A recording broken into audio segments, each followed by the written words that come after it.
In a very peaceful area in the Danvers region in Ukraine, Mykola lives with his pregnant wife Nastia. Both of them are known as the first eco-settlers in the area. Nastia is an artist who likes drawing and wood carving. She even makes a wood angel for Mykola, so he can have a protection amulet. Mykola is a mathematician, physicist, and ecologist that teaches at the local school, which he travels to on his bicycle.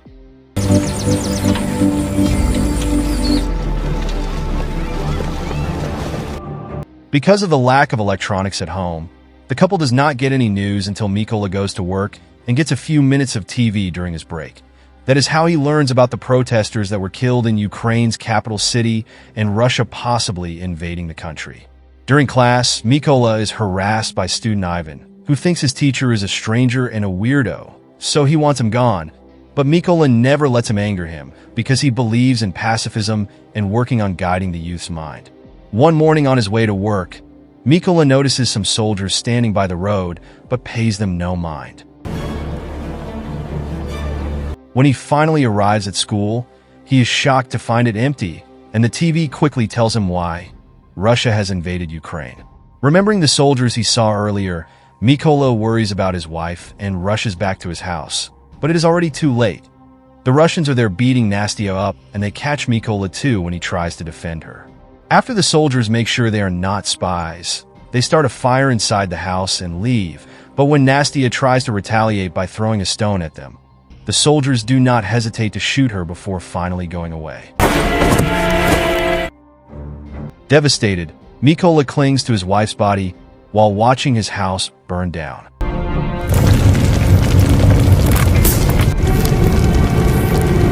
Hours later, two members of the Ukrainian militia find Mykola, and after checking his identity to make sure he is an innocent civilian, they help him dig a grave for Nastia.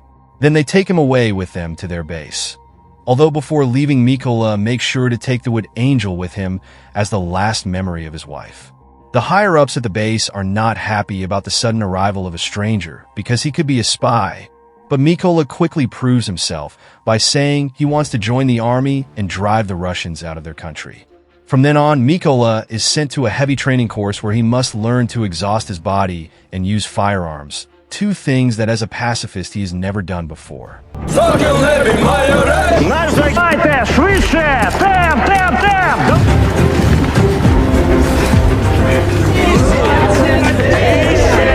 Disassembling and assembling weapons is particularly hard for him, and it earns him the mockery of his superiors, especially when he announces he has chosen Raven as a codename.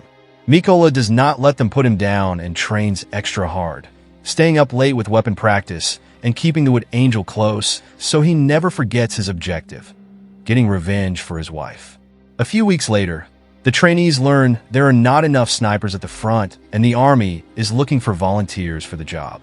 Not many people are interested, but Mykola immediately volunteers, only to be met with more mockery. Still not willing to give up, Mykola takes a challenge to prove himself. He disassembles and reassembles an AK-47 while blindfolded in under 20 seconds. Воїн, готовий? Чили!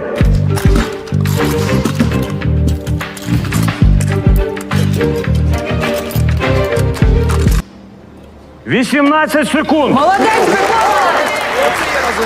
Finally earning everyone's respect. They also start calling him Raven as he wanted. The theoretical part of sniper training comes easily to Mykola thanks to his knowledge of mathematics and physics, being able to do calculations faster than the teachers themselves. He is also excellent at following the number one rule, which is keeping absolutely still and quiet. Мінус. Бою. Постріл. Постріл. Unfortunately, he does not do well when it comes to the actual shooting, because for some reason, they have given him a different weapon from everybody else, the kind of firearm that is not apt for war sniping. Whenever Mykola points this out, he is told to deal with it. Once again, Mykola refuses to give up and makes a plan to prove what he can do. The last sniper test is during the night, and the trainees must shoot as soon as a flare shot by the instructor gives them enough light around their subjects. However, Mykola does not shoot yet. He uses the light to calculate the distance and once the exam is over, then he shoots under complete darkness and hits the target exactly in the center, something nobody else managed. +3, Ворон. This allows Mikola to graduate with the highest score and ends up being assigned to a first-class unit. For his first mission, Mikola and his fellow snipers must free an important checkpoint that has been captured by the Russians. The team successfully sneaks into the area without being detected, and each sniper gets assigned a target. Приготувались. But when they are about to shoot, they must pause the plan because a civilian car approaches the checkpoint. The Russian soldiers make the two civilians come out and hand in their passports, refusing to give them back when they ask the couple to leave. The man makes a scene as he demands to be given his things back, causing the Russian soldiers to respond with violence. Mikola's team notices this and immediately attacks, killing every soldier with quick, efficient shots, including the guy that tries to hold the civilian woman hostage.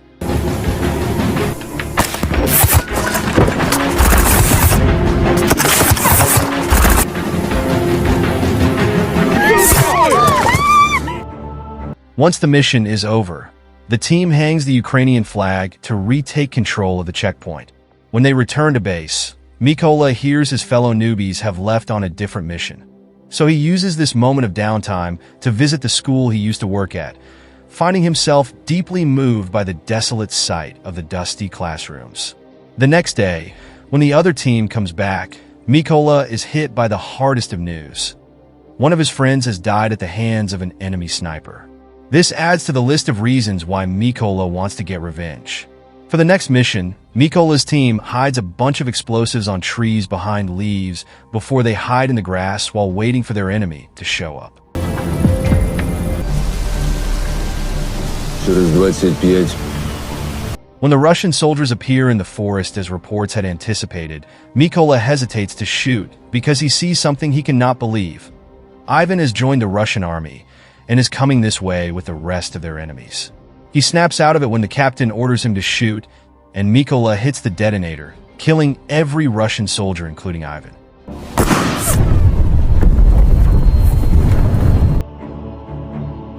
When the captain asks him what was all about and hears Mikola's explanation, he responds Ivan had made his choice.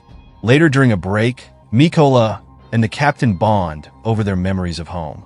The captain carries with him a picture of his family and explains he has an agreement with his wife not to tell his daughters the nature of his job, so they think he is away on a business trip.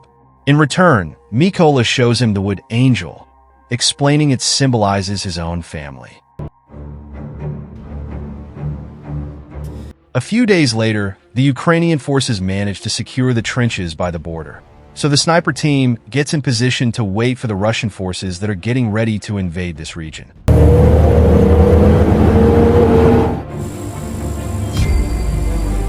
Keeping the angel with him at all times, Mikola gets ready to do his job, but he loses his usual calmness when he notices that among the arriving Russian soldiers, he can see the man that killed his wife. Desperate for revenge, Mikola keeps asking for permission to shoot, and the captain turns him down every time because the enemy is not in the right position yet. Eventually, Mikola gets tired of waiting and shoots anyway, hitting the soldier but also giving away their location to a hidden enemy sniper that immediately retaliates and kills the captain.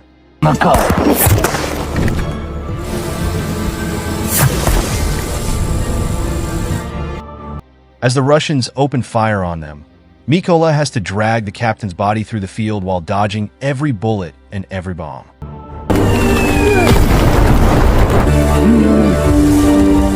Hours later, when Mikola finally makes it back to the base, his superior promises there will be an investigation to find out the sniper that killed the captain, and when they finally find him, they will call Mikola to take care of him.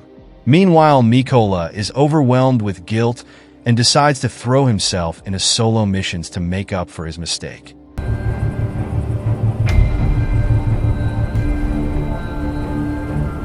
His sniper skills are still on point, and he manages to take down many Russian soldiers. But without anyone keeping him on his toes, he also gets too risky and ends up with a wounded arm caused by an enemy bullet.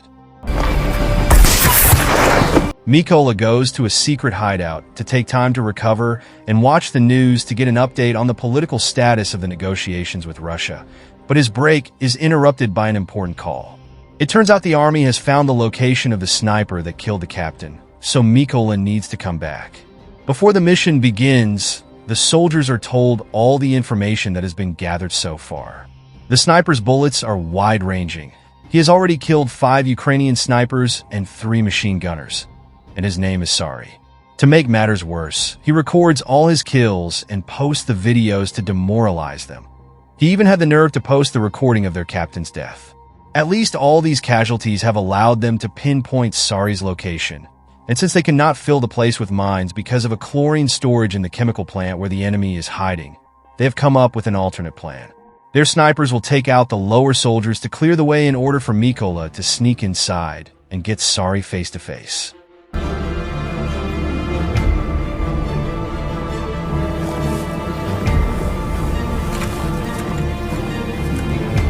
When the mission begins, all the Ukrainian snipers get in position and wait for Mykola to get inside the building by crawling through the field.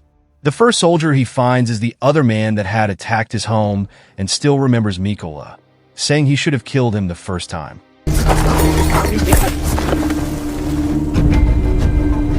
After killing him with one quick and satisfying shot, Mykola gives his teammates the okay to attack, prompting all the Ukrainian snipers to fire at the same time and managing a sweep of the area without raising any alerts. There are only 2 Russian snipers left, including Sari. They do not notice there is something wrong until they stop receiving messages over the comms and go to check on their fellow soldiers, finding them all dead. While Mykola uses the chance to get deeper into the building unnoticed, Sari calls for backup and sends the other soldier to keep watch before he returns to his spot, where he is surprised to see a little wood angel. At that moment, Mykola comes out, jumping on Sari to kill him with a knife, while the other Russian soldier falls victim to a grenade that is waiting for him.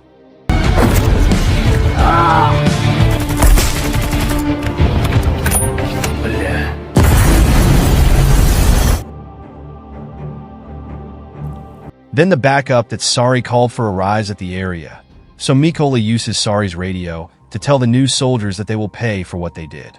As soon as the Russian truck parks, the Ukrainian soldiers open fire on it, eliminating all the targets in seconds.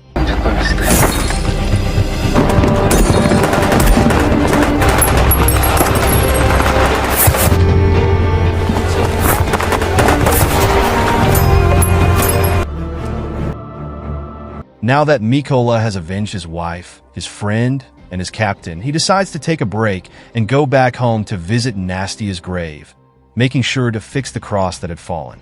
Sadly, as much as he misses his home, he cannot stay because there is much more work to do for his country.